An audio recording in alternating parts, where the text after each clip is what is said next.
Hi there, Cherokee owners. Today in your 2019 Jeep Cherokee, we're going to be taking a look at and showing you how to install Curt's 4-pole flat trailer connector vehicle wiring harness. This 4-pole wiring harness is going to provide you with all the necessary lighting signals to keep you DOT compliant in all states.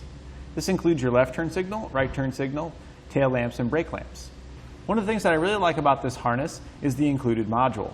The module will intercept all of the lighting signals from your factory wiring, and then the module produces the signals that go to our 4-pole flat trailer connector.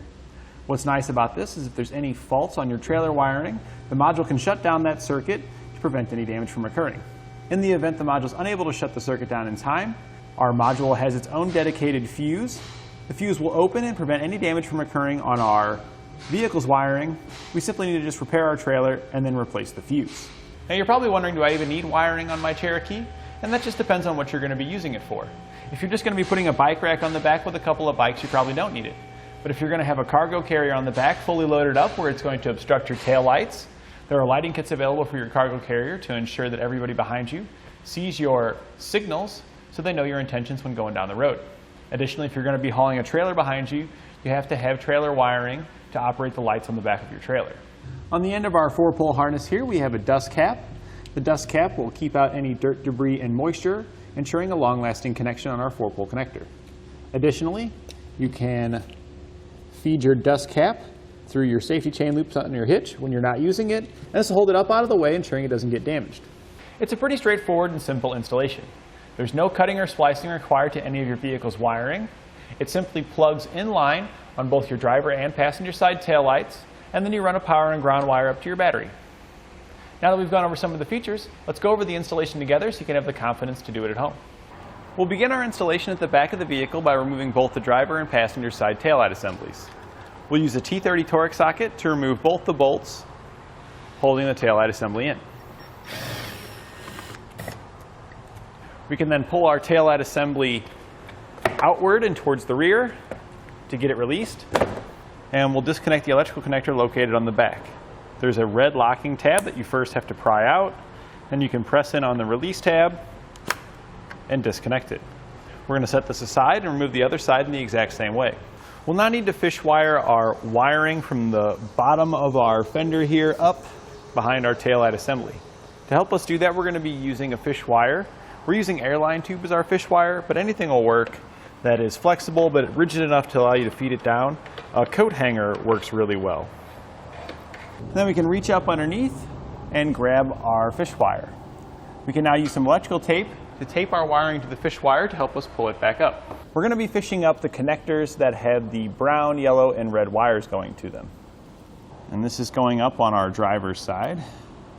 Once you've got your wiring pulled up, we can remove our fish wire. And then we'll take the male plugs and plug it into our factory female connector there. And that'll hold it up in place. The other side of our connector is going to go back into our taillight assembly. We're not going to do that until a later step. We'll be routing our wiring over towards the other side to fish wire it up. So it's a good idea to just go ahead and fish wire that wire down now. So that way when you're underneath routing that wiring, it's already there and you can tape it to it and pull it on up. You want to make sure you avoid your exhaust because you don't want to melt any of your wiring. So I recommend that you zip tie your wiring to factory wiring that's going across to keep it up out of the way. I'm going to route that now, and then I'll show you the path that I took to get it over there so you can see how I got it zip tied up. The wire is routed across above our exhaust. There's factory wiring located here just above it. We're going to zip tie to that, but I haven't done so yet because we want to make sure we get all the slack out because we don't want the wire being able to drop back down. So we went all the way across, and to keep it away from the exhaust, we went behind the paneling here, so we're inside of our bumper. And if you're having a hard time getting it across and through that channel, you can use the same fish wire trick that we used to get our wiring pulled up behind our taillight assembly to get it pulled over across. Once you get it all the way across, we've got it hanging down here. We're now going to use our fish wire trick once again to get our wiring pulled up behind our passenger side taillight. We can then take our wiring that we fed up, plug it into our factory harness like we did on the driver's side. And again, we're not going to reinstall the taillight assemblies just yet because we want to make sure we get all of our wiring nice and secure. So we're going to go back underneath and finish making a few connections before we take out all this slack. We'll now need to attach our ground wire. This is the white wire coming off of your module that has a ring terminal pre-attached to it. We slid the self-tapping screw that comes in our kit through the ring terminal, and we're just going to attach it right here to the bottom of the frame using a 1/4-inch socket to run the self-tapping screw in.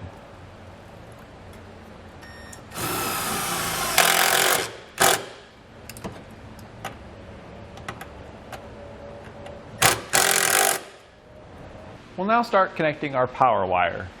That's the black wire coming off of your module, and you're going to get a bunch of extra black wire that comes in your kit, because this needs to route up towards our battery in our engine compartment. We'll connect these by stripping back black wiring that comes with your kit, and then we're going to crimp it to the black wire coming off of the module. We're going to connect these using yellow butt connectors. Now your kit comes with regular yellow butt connectors. We're upgrading ours to heat shrink butt connectors, as it will shrink down, sealing the wiring, preventing any moisture from entering it, ensuring a long-lasting connection. If you need some heat shrink butt connectors, you can pick those up here at etrailer.com. We crimped it onto our module side. We'll take our rest of our black wiring, and we're going to crimp that onto the other side. We'll now use our heat gun to shrink down our connector.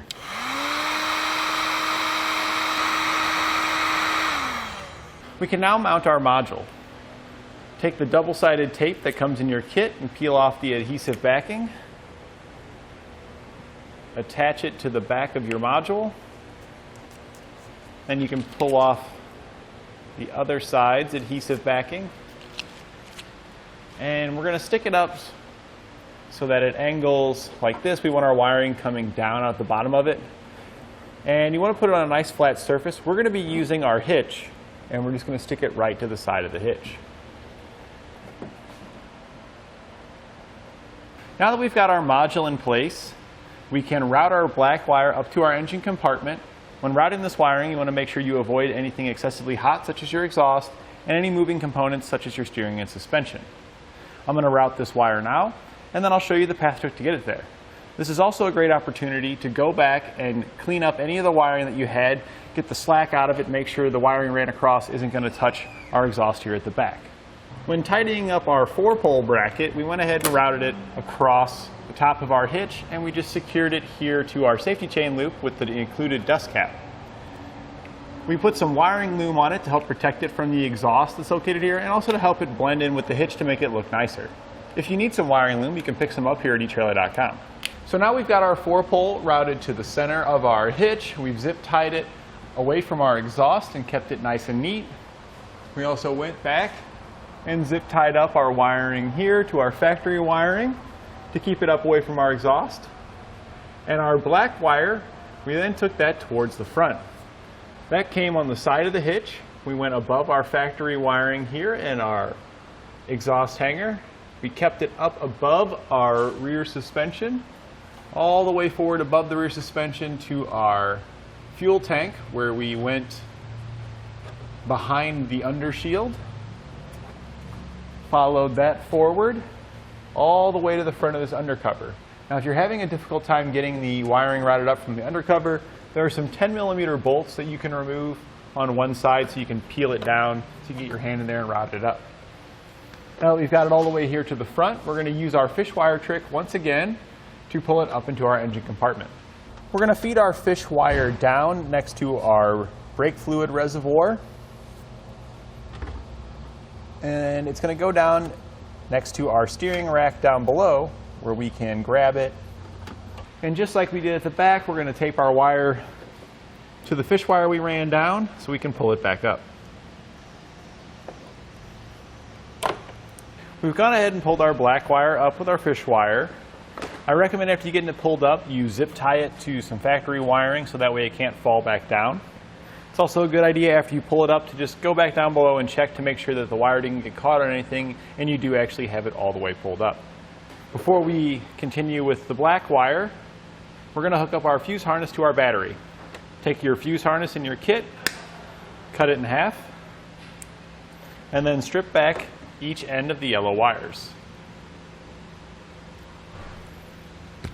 On one side of our harness, we're going to crimp the yellow ring terminal that comes in our kit.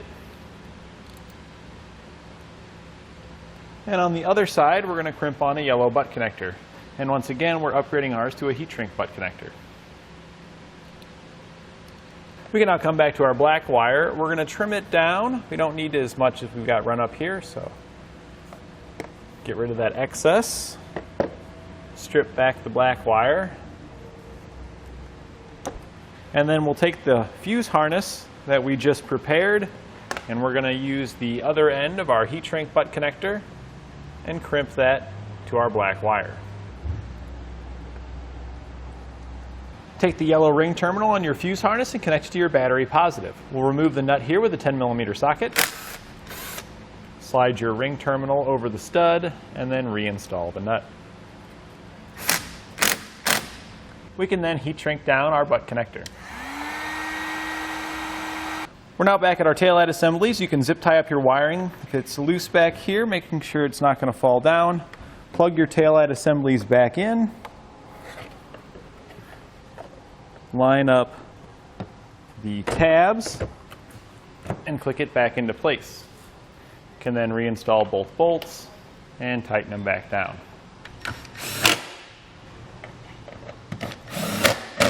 Install the other side as well. Now open up your fuse harness and take the included 15 amp fuse, insert it into your harness, close up the cap. You're now ready to hook up your trailer or a tester and make sure everything's working properly. We've got our tester plugged in here. If you need one, you can pick one up here at etrailer.com.